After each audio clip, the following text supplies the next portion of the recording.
أعوذ بالله من الشيطان الرجيم بسم الله الرحمن الرحيم الحمد لله رب العالمين والصلاة والسلام على أشرف الأنبياء والمرسلين وعلى آله وصحبه أجمعين اللهم افتح علينا حكمتك وانشر علينا من خزائن رحمتك يا أرحم الراحمين رب اشرح لي صدري ويسر لي أمري واحلل عقدة من لساني يفقه قولي أما بعد Assalamualaikum warahmatullahi taala wabarakatuh. Saya ucapkan kepada semua murid tahun 2.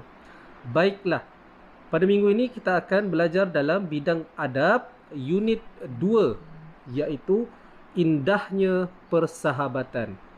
Baiklah, persahabatan, apa yang kamu tahu tentang persahabatan?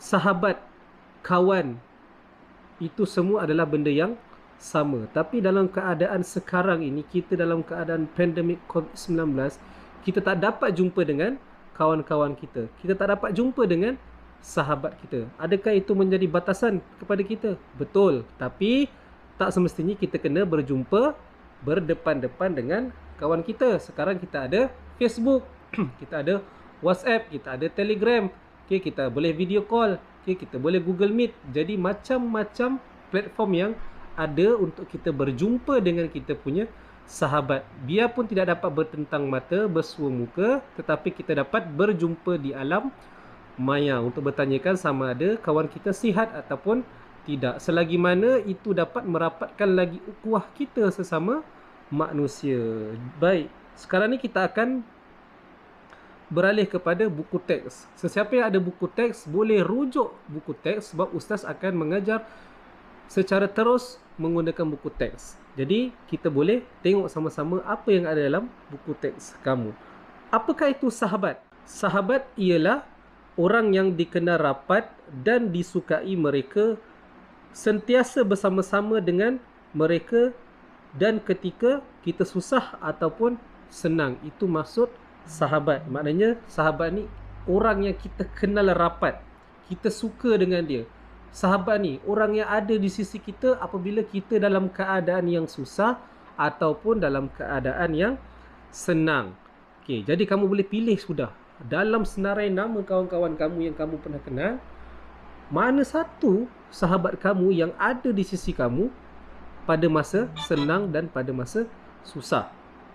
Dekat sini kita nak tahu mana yang betul-betul kawan ataupun hanya sekadar kawan di waktu kita senang sahaja. Baiklah, beralih kepada muka surat seterusnya. Sahabat idaman. Okey, sahabat idaman. Kita baca. Yang pertama yang ada gambar kawan peluk kepada kawan dia ini.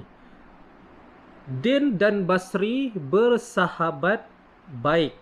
Mereka bantu-membantu dan nasihat-menasihati. Mereka tidak pernah memanggil sesama mereka dengan panggilan yang buruk. Itu kawan, ciri-ciri kawan yang pertama ataupun ciri-ciri sahabat idaman kita yang pertama.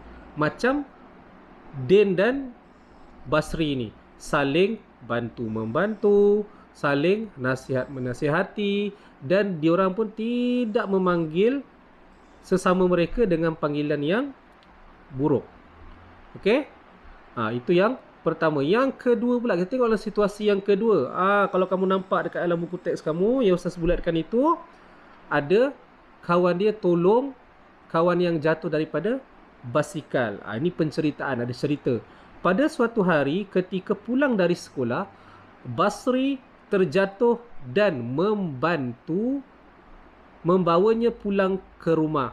Basri ni jatuh. Jadi siapa yang tolong? Si Din yang tolong.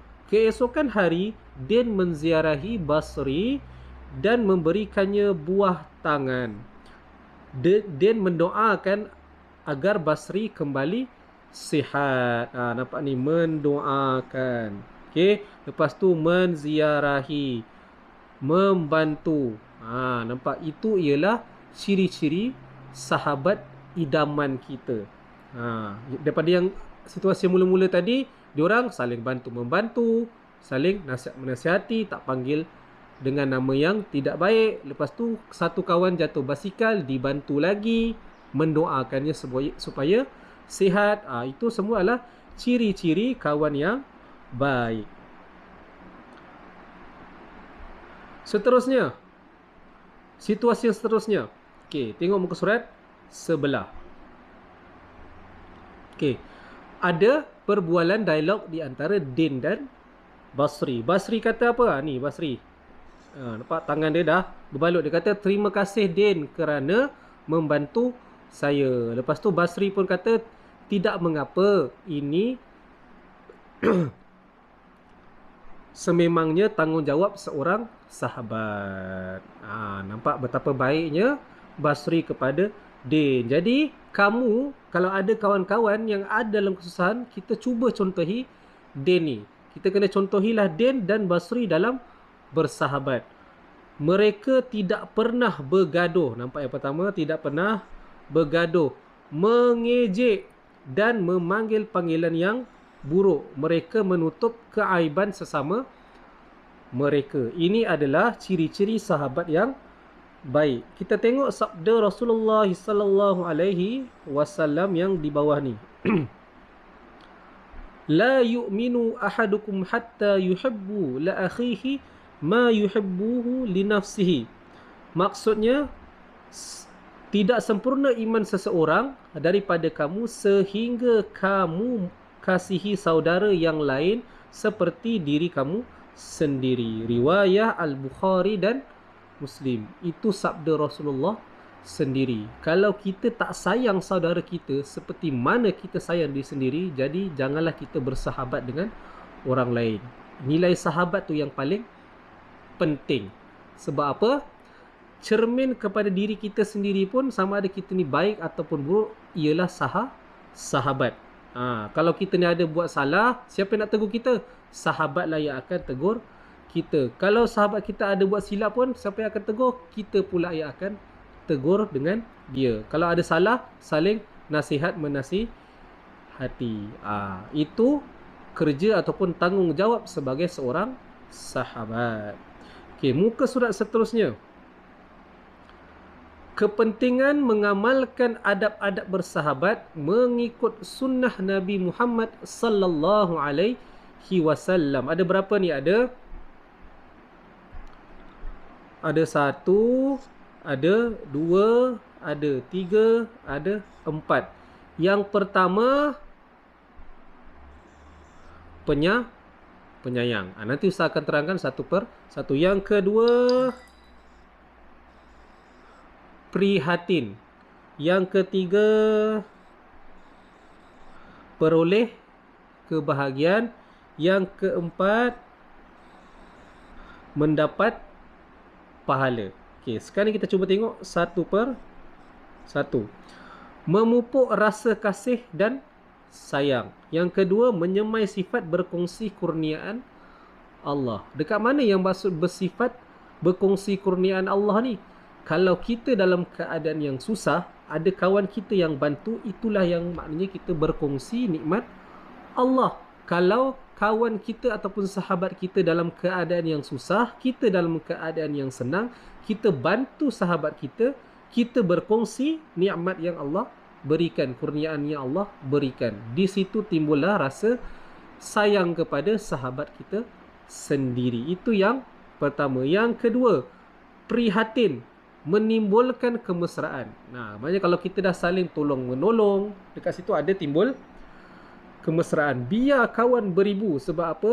Lagi ramai kawan, lagi mudah kehidupan kita. Bukan nak kata kita gunakan kawan-kawan kita, tidak. Maknanya kalau kita dalam keadaan susah, kita boleh minta tolong dengan kawan-kawan kita. Dan kalau kawan-kawan kita dalam keadaan susah, kita boleh tolong kawan-kawan kita. Yang kedua, sentiasa mengambil berat tentang sahabat. Ini yang kita kena lakukan dalam keadaan sekarang ni, dalam keadaan pandemik COVID-19 ni. Kalau ada kita tak dengar berita lama daripada kawan kita, apa salahnya kita telefon diorang, kita WhatsApp diorang, kita video call diorang, kita tanya apa keadaan kesihatan mereka. Tanya sihat ke tidak, lama dah tak dengar kan. Kalau ada apa-apa yang susah, boleh minta bantu. Begitu, tak jadi masalah. Telefon saja kawan-kawan kita. Lagipun dapat juga kita beramah mesra dengan kawan kita. Sudahlah, tak pergi sekolah, tak dapat jumpa kawan-kawan. Ni di rumah sibuk lagi main game, tidak lagi ingat sama kawan-kawan. Tantang kawan tu makan ke, tak makan ke, tantang kawan tu ada di ward ke sekarang, ada di pusat kuarantin ke, kita tidak tahu. Apalah salahnya ambil masa kita sedikit, kita telefon kawan-kawan kita, video call kawan-kawan kita untuk tanya bagaimana keadaan mereka. Tanda kita ambil berat dengan sahabat kita. Seterusnya, mengeratkan persaudaraan. Itu yang paling penting dalam Islam. Okay, mengeratkan hubungan silaturahim. Saling tolong menolong, saling nasihat menasihati. Itu yang kita nak kena amalkan sebagai umat Islam. Adakah kita ni hanya berkawan dengan orang Islam saja? Tidak. Kita boleh kawan dengan semua orang. Yang bukan Islam pun kita boleh berkawan. Orang yang bukan Islam pun kita boleh ambil berat. Kita boleh prihatin dengan dia. Tidak jadi masalah. Sebab atas dasar sahabat dan atas dasar kawan. Tak semestinya kita kena kawan dengan hanya orang Islam saja. Seterusnya, mewujudkan kehidupan yang aman dan harmoni. Merasai kemanisan iman dan persahabatan. Ini dalam nombor 3, peroleh kebahagiaan. Kalau kita ada kawan-kawan yang bagus, kita ada sahabat-sahabat yang baik, hati kita akan sentiasa tenang. Sebab apa? Bila kita membantu kawan kita, dapat pahala. Kan?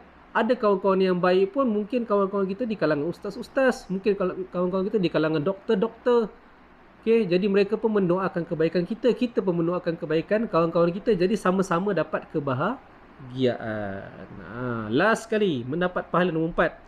Apa penerangan dia? Mendapat perlindungan Allah Subhanahu Wa Taala pada hari kiamat. Allah janjikan pula, kalau kita baik kepada sahabat kita, kita jaga sahabat kita, kita jaga kawan-kawan kita, Allah akan beri perlindungan pada hari kiamat. Jadi jangan sesekali buat jahat dengan orang lain. Jangan sesekali buat jahat dengan kawan-kawan kita. Jangan tikam belakang kawan kita. Sebab dalam keadaan sekarang ni macam-macam manusia boleh buat. Kadang-kadang kawan ni dah lama kawan, dah percaya sangat. Tapi itulah manusia. Sanggup tipu kawan, sanggup tikam belakang kawan, sanggup menayai kawan untuk kepentingan diri sendiri. Jangan sesekali kamu berperangai begitu. Seterusnya, memperoleh pahala dan meninggikan darjat. Apa maksud meninggikan darjat? Maknanya, kalau kita ni kawan dengan semua orang, tidak kisahlah orang tu lebih muda daripada kita ataupun orang tu lebih tua daripada kita, dalam peringkat mana-mana sekalipun, kita berkawan dengan semua orang, itu akan meninggikan darjat kita sekiranya kita saling hormat, menghormati. Maknanya yang kalau kita kawan dengan kawan yang lebih muda, kita menyayangi orang yang lebih muda. Okay? Lepas tu kalau kita kawan dengan orang yang lebih tua, kita menghormati orang yang lebih tua. Jadi dalam konsep itu, orang akan hormat kita dan sekaligus orang akan menceritakan benda baik tentang diri kita dan meninggikan darjat kita. Jangan sesekali cakap belakang pasal kawan kita. Dekat depan bukan main baik bercakap, oi bagus lah kau ni begini-begini kan. Kau ni baik, kau ni lah, semualah yang baik kalau dekat depan kawan. Tapi bila di belakang kawan, kau cerita lagi dengan kawan kau, yang kawan kau ni dia ni tu saja je tu, bukan juga baik tu. Dekat depan je, kau kat belakang begini-begini. Ini yang jadi masalah. Kawan tu dah percaya dengan kita, cerita segalanya kan, tapi kita pula pergi cerita dengan orang lain, memburukkan pula kawan kita. Jangan sesekali buat perkara begitu. Benda tu akan menimbulkan aib kepada diri kamu sendiri, dan kamu telah mendatangkan aib kepada kawan kamu sendiri. Jadi orang akan berpandangan negatif bukan saja kepada kawan kamu, orang pun akan berpandangan negatif kepada diri kamu. Sebab dia ni tak boleh buat kawan ni, sebab apa? Dia ni suka cakap belakang pasal kawan-kawan dia. Dekat situ orang dah akan pandang sinis kepada kita. Jadi kita tak nak begitu. Okay? Kita nak kalau kita cerita baik pasal kawan kita pun akan bercerita baik pasal diri kita. Jadi sama-sama akan peroleh kebaikan. Baiklah.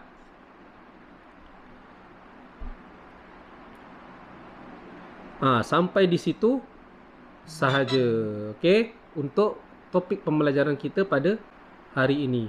Nanti Ustaz akan selitkan boria yang ada dekat dalam buku teks ni untuk kita sama-sama dengarkan apa intipati boria ini. Baiklah, jadi Assalamualaikum, kami mulakan cerita-cerita tentang persahabatan. Banyak adab boleh diamalkan, barulah hidup harmoni dan aman. Pada bersahabat bertolong-tolongan, sebutan yang baik dalam panggilan. Nasihat diberi akan berkesan, di hari lahirnya hadiah diberikan. Assalamualaikum, kami mulakan kita cerita tentang persahabatan. Banyak adab boleh diamalkan, barulah hidup harmoni dan aman. Marilah doakan untuk sahabat, ziarahilah kalau tidak sihat, elakkan sengketa dan berkata kesat. Marilah kita utama sahabat. Assalamualaikum, kami mulakan kita cerita tentang persahabatan. Banyak adab boleh diamalkan, barulah hidup harmoni dan aman.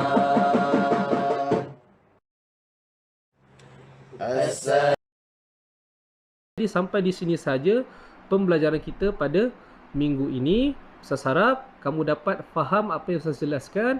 InsyaAllah Ustaz akan perbanyakkan lagi video untuk masa-masa depan. Okey, kemungkinan kita lama lagi tak akan dapat berjumpa. Jadi sampai di sini saja. Wabillahi taufiq wal hidayah. Assalamualaikum warahmatullahi taala wabarakatuh.